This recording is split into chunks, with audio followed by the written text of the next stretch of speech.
नमस्कार मित्रांनो. तर आम्ही मित्र गेलो होतो कोल्हापूरला. आणि कोल्हापूर म्हटलं की तांबडा पांढरा तर झालाच पाहिजे. कसं काय, बरोबर ना? म्हणून आम्ही सर्व मित्र गेलो हॉटेल सातबाऱ्याला.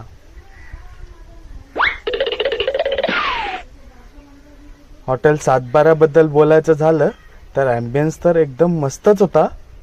आणि आम्ही ऑर्डर केलेली धनगरी मटण, तांबडा आणि अळणी बघून फक्त एकच सुचलं, काय ते मटण, काय तो तांबडा, काय ती अळणी. सगळं कसं एकदम झाकमध्ये आहे राव. कसं, तुम्हाला कसं वाटतंय मला कमेंटमध्ये नक्की सांगा. आणि चॅनलवर नवीन असाल तर लाईक, शेअर, सबस्क्राईब करायला विसरू नका.